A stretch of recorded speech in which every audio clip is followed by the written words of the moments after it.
ಕ್ಷಣದಲ್ಲೂ ಏನೋ ವಿಸ್ಮಯ. ನೀ ಕಟ್ಟಿ ಕೊಡುವ ನೂರಾಸೆಗಾಗಿ ನಾ ಹುಟ್ಟಿ ಬರುವೆ ಜೊತೆ ಜೊತೆಯಲ್ಲಿ.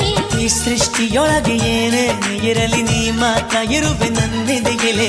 ಪ್ರಕೃತಿಯೇ ಪ್ರಕೃತಿಯೇ ನಡೆಸು ನಮ್ಮನು, ಪ್ರೀತಿಸು ಈ ಜೀವಗಳ ನಾಳೆಗಳನ್ನು.